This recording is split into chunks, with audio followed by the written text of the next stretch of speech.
Parliamentary updates.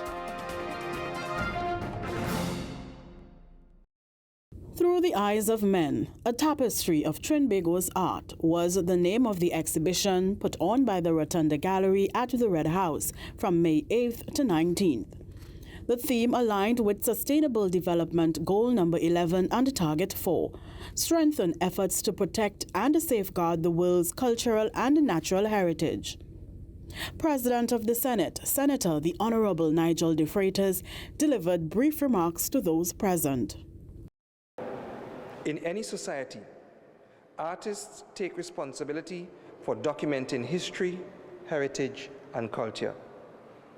Through the eyes of the artists, people can experience and learn about various elements of society. The purpose of the Rotunda Gallery is to create a platform for citizen self-expression, self-reflection, and a real-time, real-way ability for not only artists, but also visitors and users of the parliamentary precincts to engage with and experience their history and culture in the seat of their democracy. Mr. President made special mention of the prison art program. There are 22 artists, including Shonari Richardson, who is from Tobago, and 5 local inmates who are part of the prison's art program. It is important for the Parliament to include the inmates from the program, as it shows the public how they are using their time to build a skill that they can possibly use when they are released. It also reflects that these inmates are using this learned skill as a coping mechanism while they serve their respective sentences. In declaring the exhibition open, Mr. President praised the artists for their vision and interpretation. I would like to say from viewing the exhibition that this group of artists were all able to show us their various personalities and perspectives through their imagery, color, and skills, and tell us a story through their eyes. The Parliament channel spoke with the artists present. Well, this piece here called View from Woodford Square. So this was actually a piece that was created when the opening of the Red House actually. So when the Red House had opened, I was actually at UE at the time, so I was just passing that day with my digital camera, and I just decided to take that picture, and from there I just decided to paint it because it was a symbolic event, because you know the Red House was down for a long time, but see, over a decade. So I decided to, you know what, I'm going to recreate it in the actually new style, new formal style, because you know actually around here it didn't have all these railings and all of those things here. So in the end, I just decided, you know what, I'm going to add a Shakonia in it. So in the end, why the Shakonia? How it's new and it's growing and all, how it's a new piece here. So I said, you know what, that will blow it up. This piece actually, to be honest, it actually took me about approximately over 2 months to do, because based on all the fine details and all of that, yeah. Through the Eyes of Men, I find that it was a brilliant idea. It actually brings out most of the men, because you know they always have a lot of things to say about men and all of that, and it should bring out the creativity. Especially what kind of blew me out was actually the prison program, how they brought in the prison program into this exhibition as well. Yeah, that was well done. I always start with the name that depicts what the painting is saying, and the name is Towards Victory, right? This was a time when we were going through a bit of ups and downs in the country. We're still going through, right? But it's more or less about towards victory and the things we do to gain victory, like keeping in contact with our ancestral sort of traditions and so on, because many people lost this, and when you lost where you come from, you don't know where you're going, right? So in the quest towards victory, right, the inspiration was there to include the ancestors, our customs, planting and dancing, and have all these things in it, right? So that was basically the inspiration. And any exhibition that excites me, right? And more so men, because plenty people sort of sort of see things and art and things like is about women. So it's nice to see these strong paintings. Yeah, it's great painters by great local artists. So it augurs well for the future, especially to inspire the younger men to go for their dreams and so on. It doesn't have to be in painting. It could be anything that you have inside of you, dancing, writing, poetry, music. It's the same thing. So to me, it's very refreshing to see an exhibition like this. These pieces, as you can see, in the background of every piece there's sunlight, as you're seeing. So most of my pieces that I've been doing for the past year, there's always that theme of the sun will always come out, you know, and it's always focusing on positive things and joy and upliftment. So even when you look at the pieces, you should feel a sense of joy. I don't know if you do. You do feel, yeah, you see? So yeah. So it's all about that. Well, these are all prints. So these are much bigger than they are because they have all sold. So I decided to do prints to showcase in the exhibition. So like this piece is a little bigger, the original. That probably took about 2 days of work. And when I say 2 days, it's like 24-hour span. So it's like, yeah. So most of these pieces will take about 2 or 3 days to do. As being an artist, I've only been doing work for the past year and a half, probably, but I've been a curator for almost 15 years. So it's more about, you know, showcasing other people's work. But after the pandemic and stuff, I really decided to start to showcase my own work because I felt like I had something to say now. It's wonderful. I think what the Rotunda is doing is great. It's giving artists an opportunity to showcase work. And for me, as I would say a novice artist, I think it's wonderful to be included with some of the heavy hitters, you know, and it's just good to see different types of work, and it's really exciting. So the actual choices of the pieces was so well done. It's really well curated because there's so many different styles, so it's exciting. A lot of things are focused on women, so it's good to give the men an opportunity for something for just us, I think, especially in the creative sector. I've been a practicing artist for the last 40 years.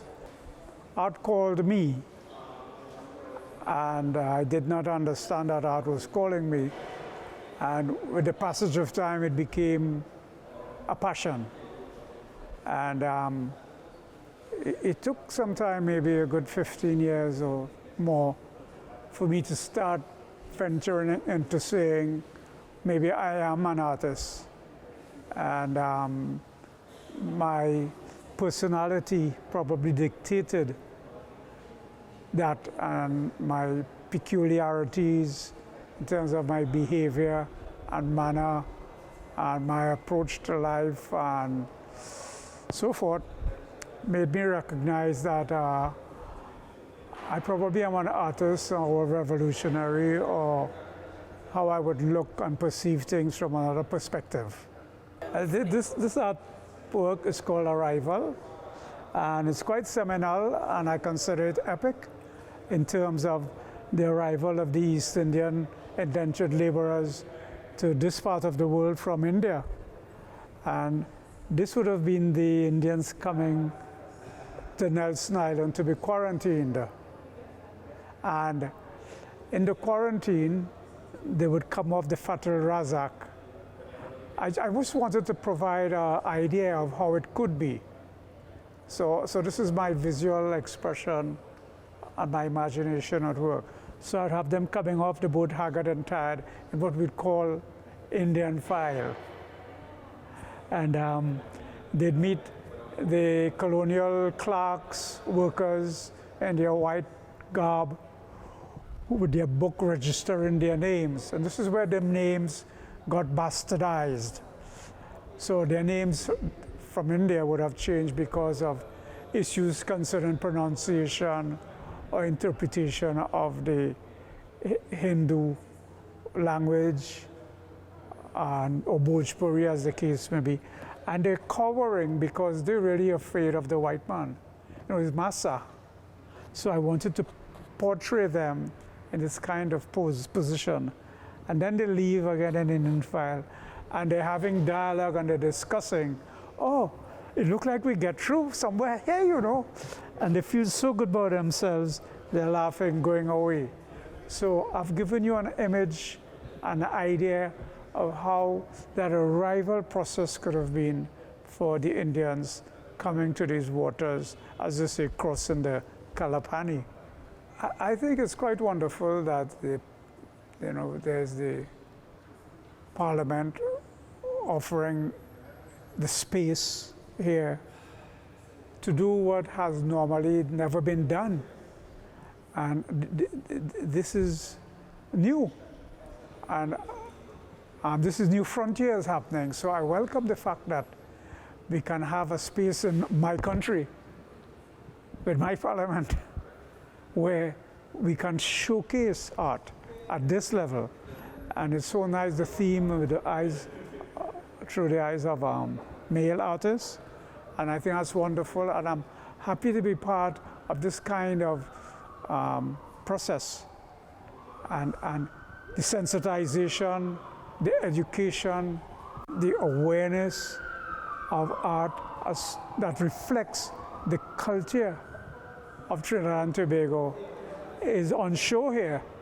It is informative, it is historical, it talks about our culture, it talks about our politics, it talks about our behavior, and it is very instrumental to have it at this time in this country where visitors to Parliament can come. I would hope all the parliamentarians take time and opportunity to come and view and see what it is.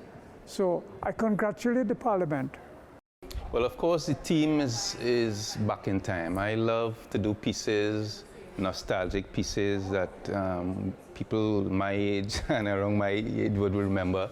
You know, the sugarcane factories and sugarcane workers, the thatched huts and so on. Any theme that gives you that kind of nostalgia way back when you were a child and so on, that tends to appeal to me. And as an artist, from experience, you know, the things that really appeal to you, the things that really connect with me, these are the things that I tend to paint because I've realized that they tend to be more successful in terms of effectiveness and all that. I could put more passion into the work and stuff. So I love to paint themes like this, sugarcane workers collecting the cane and carrying it to the factory and so on. I would have gotten an image of this online. I do a lot of searches online, and sometimes I would change the image to suit the composition, but generally I pick up and make it as authentic as possible. I think in this particular piece I didn't change anything.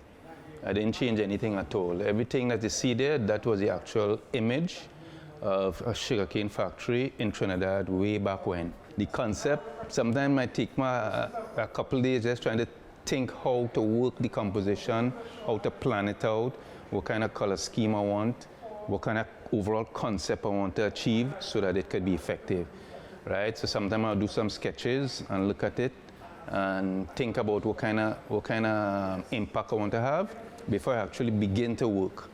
Well, I love the theme because at the end of the day, it gave me an opportunity to paint to bring what I really loved and what I wanted to showcase, you know.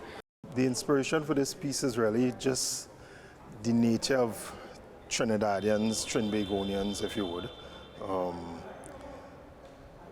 Like I always say, Trinidad is perhaps the only place I know of where we protest with music and dance. Everywhere else in the world, people use dance and song to celebrate.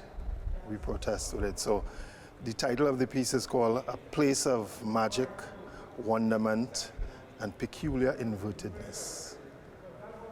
There are aspects of our being I would say is really inverted, upside down. This piece came out of a series called Down, Down the Rabbit's Hole. And in that series, I expressed the concerns that Trinidad seemed to be on a spiral, a downward spiral. We've found ourselves falling down this perpetual rabbit hole. We don't know how far down we would fall again. We don't know which way is up or down.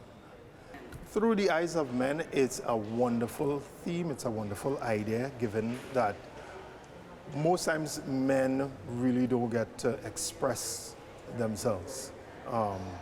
It is almost taboo for a man to express himself and say, you know, this makes me feel this way or that way. Men are supposed to lock it all in and be quiet. So this is a wonderful opportunity. I thank you all for having me here. The exhibition showcased a wide range of media such as acrylic, oil, charcoal, photography, Chinese ink, watercolors, paintings, and mixed media. Stay tuned for further parliamentary updates.